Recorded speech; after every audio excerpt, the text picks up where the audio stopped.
गरुड़ पुराण पहला अध्याय। मृत्यु के तुरंत बाद क्या होता है और फिर वह क्षण आता है जब जीवन की अंतिम श्वास रुक जाती है, नेत्रों के आगे अंधकार छा जाता है और संपूर्ण अस्तित्व एक शून्य में विलीन हो जाता है।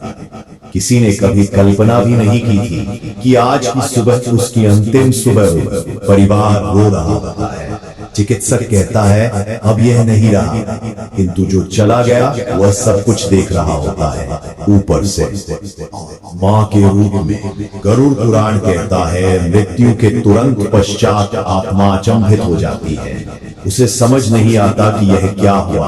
वह चिल्लाती है, पुकारती है, मैं यही हूं, क्या तुम मुझे देख नहीं रहे? किंतु उसकी पुकार कोई सुन नहीं सकता, क्योंकि अब वह इस लोक की नहीं रही। उस क्षण वह जिनसे सबसे अधिक प्रेम करती थी उन्हें छूने का प्रयास करती है, अपने बच्चों को गले लगाना चाहती है, अपनी माँ का हाथ पकड़ना चाहती है, परंतु हर बार वह केवल वायु को स्पर्श करती है। और यही होता है मृत्यु का सबसे बड़ा दुख, जैसे जीवित होकर भी मर चुका हो।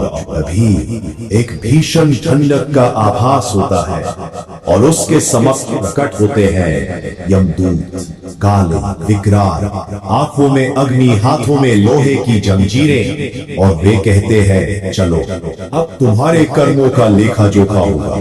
वहीं से आरंभ होती है आत्मा की वास्तविक यात्रा, जहां कोई संबंध काम नहीं आते, ना धन ना नाम, केवल तुम्हारे कर्म जो एक एक अक्षर की भांति ब्रह्मांड में अंकित है।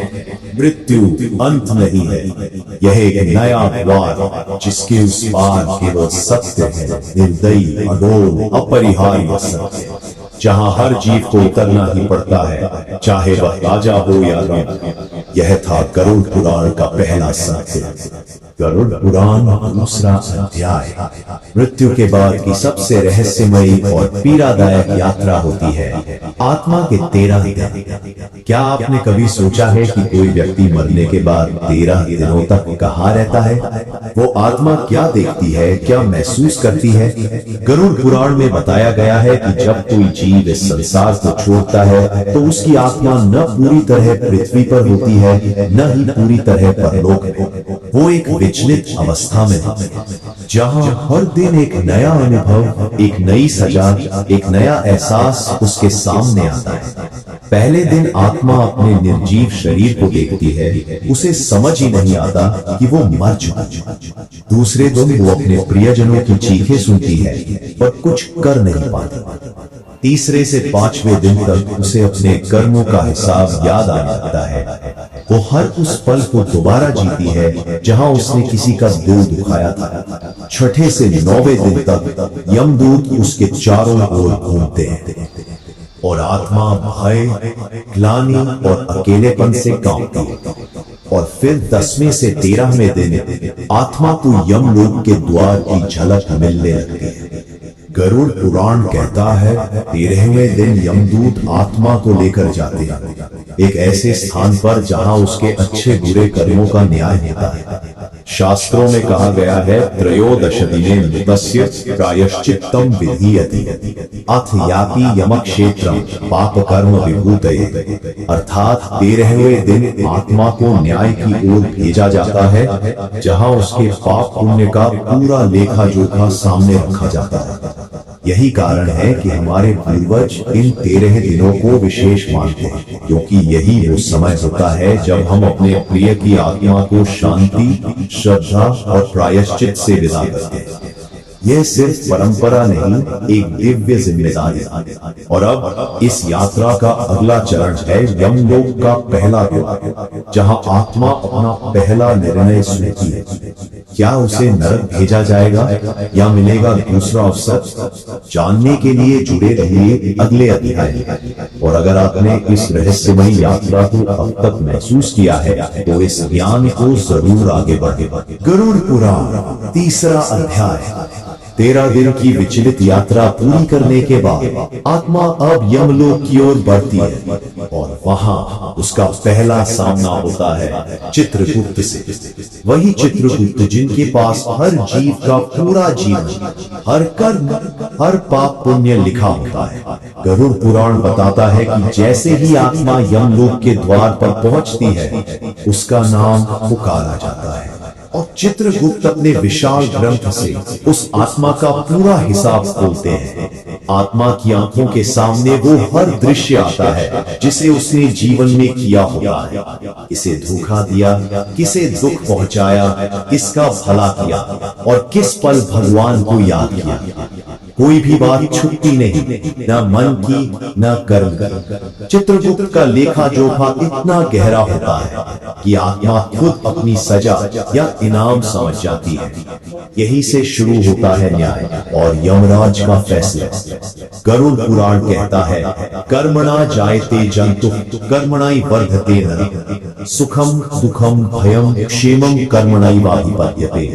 अर्थात हर प्राणी अपने कर्मों से ही जन्म लेता है, कर्मों से ही बढ़ता है और सुख दुख भय या मुक्ति भी उसे कर्मों से ही प्राप्त होती है। यमराज कठोर नहीं होते, वो न्याय के प्रतीक होते हैं। उनके निर्णय में केवल एक ही बात देखी जाती है, क्या इस आत्मा ने अपने जीवन में अपने कर्मों को समझा।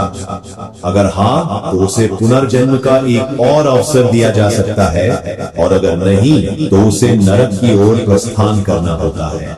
यही वो पल होता है जहां आत्मा को अपने जीवन के हर क्षण की कीमत समझ आती है। और अब अगले अध्याय में जानिए नरक की वो यात्रा जो केवल सुनी थी पर अब आत्मा उसे स्वयं भोगेगी। जुड़े रहिए गरुड़ पुराण के अगले भाग में और इस गूढ़ ज्ञान को जरूर आगे साझा कीजिए। गरुड़ पुराण चौथा अध्याय, न्याय का पल बीत चुका है। अब आत्मा को जाना होता है उस रास्ते पर जिसे नरक की यात्रा कहा जाता है। ये वो रास्ता है जहाँ केवल चीखें रुकती हैं, पश्चाताप होता है और कर्मों का भयानक फल होता है। गरुड़ पुराण में वर्णन है कि यमदूत आत्मा को पकड़ कर ले जाते हैं एक अंधकारमय मार्ग से, जहाँ न दिन होता है न रात, केवल एक गर्त, एक भय और अंतहीन पीड़ा का।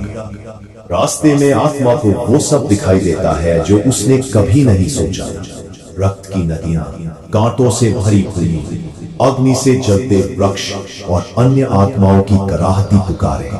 गरुड़ पुराण कहता है, यत्र शूलानि वृष्ट्यन्ति यत्र अग्निरिव प्रभा न मार्गम न नद्या केवलम दुःखमात्रकम्। यानी वो रास्ता ऐसा है जहाँ ऊपर से बरसियां बरसती है, चारों ओर धधकती आग होती है और हर कदम आत्मा को उसकी गलती का बोध कराता है। यह यात्रा 47 दिनों तक चल सकती है और हर दिन आत्मा को उसके पापों के अनुसार पीड़ा दी जाती है।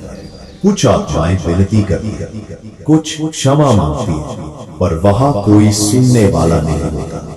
ये वही रास्ता है जहां आत्मा समझती है कि जीवन में किए गए छोटे छोटे कर्म कैसे इतना बड़ा परिणाम ला सकते हैं। और फिर जब यह मार्ग समाप्त होता है, आत्मा पहुंचती है नरक के पहले द्वार पर। क्या होगा, कौन सी सजा इंतजार कर रही है, कौन सा नरक मिलेगा उसे, जानिए अगली कड़ी। गरुड़ पुराण की इस रहस्यमयी यात्रा में आगे बढ़ने के लिए जुड़े रहिए और इस गूढ़ ज्ञान को औरों तक पहुंचाइए। गरुड़ पुराण 5वां अध्याय, नरक के पहले द्वार पर खड़ी आत्मा अब उस रहस्य से पर्दा उठते देखती है जहां हर चीख, हर पीड़ा, हर यातना बस उसी के लिए होती है। न्याय का फैसला हो चुका है। अब आत्मा को भेजा जाता है उस विशेष नरक में जो केवल उसके कर्मों के लिए बना है। गरुड़ पुराण कहता है कि हर आत्मा को उसके पापों के अनुसार एक अलग नरक में भेजा जाता है और ये नरक कोई साधारण जगह नहीं, ये वो स्थान है जहां हर क्षण आत्मा अपने ही कर्मों से बनी आग में जलती है। वहां कोई समय नहीं होता, सिर्फ अंतहीन पीड़ा होती है। जैसे ही आत्मा उस द्वार से आगे बढ़ती है, यमदूत उसका नाम पुकारते हैं और फिर शुरू होती है वो यात्रा जो केवल उसने अपने कर्मों से कमाई होती है। वहां वो दृश्य दिखाई देते हैं जो शायद किसी ने कभी देखे भी ना। उल्टे लटकते शरीर, लहू से भरे तालाब, कांटों से चुभती धरती और घसीटते हुए ले जाते यमदूत। गरुड़ पुराण वर्णन करता है 28 प्रकार के नरकों का। हर एक नरक किसी खास पाप के लिए है। तमिस, जहां दूसरों को धोखा देने वाले अंधकार में डाले जाते हैं। असीपत्र वन, जहां झूठ और छल से जीवन जीने वाले काटने वाले पत्तों के जंगल में फेंके जाते हैं। कुंभीपा, जहां निर्दोष जीवों को मारने वालों को उबलते तेल में डुबाया जाता है। रौरव, जहां हिंसा, लालच और स्वार्थ से भरे लोगों को जला दिया जाता है। अंधकूप, जहां धोखा, विश्वासघात और अपराध करने वालों को फेंका जाता है। हर नरक आत्मा को उसका किया दिखाता है, शब्दों में नहीं, तपती हुई चीखों में। और आत्मा वो अब समझती है कि एक झूठ, एक लालच, एक अन्याय कैसे उसे इस हालत में ले आए। गरुड़ पुराण कहता है, नरकस्य न दृश्यम किंचित सुखमात्रः केवलम तत्र दुःखम दुःखम च दुःखांतरम्। अर्थात नरक में सुख का कोई नामो निशान नहीं, वहां केवल दुख है और दुख के अंदर और भी गहरे दुख हैं। कुछ आत्माएं रोती हैं, कुछ प्रायश्चित करती हैं, कुछ भगवान को पुकारती हैं, पर वहां कोई उत्तर नहीं आता। वहां सिर्फ एक बात पूछती है, कर्म का फल अब भुगतो। यह वह क्षण होता है जब आत्मा को अपने जीवन की हर क्षण की कीमत समझ आती है। उसे लगता है, काश मैंने समय रहते अपने कर्मों को सुधार लिया, काश मैं समझ पाता कि हर कार्य ईश्वर देख रहा है। और जब आत्मा की यह सजा पूरी होती है, तब आता है अगला निर्णय। क्या यह आत्मा पुनर्जन्म पाएगी या उसे मिलेगा मोक्ष, या कोई और नरक उसका इंतजार कर रहा है? जानिए अगले अध्याय में पुनर्जन्म और मोक्ष का रहस्य, आत्मा की अगली यात्रा। जुड़े रहिए गरुड़ पुराण की इस रहस्यमयी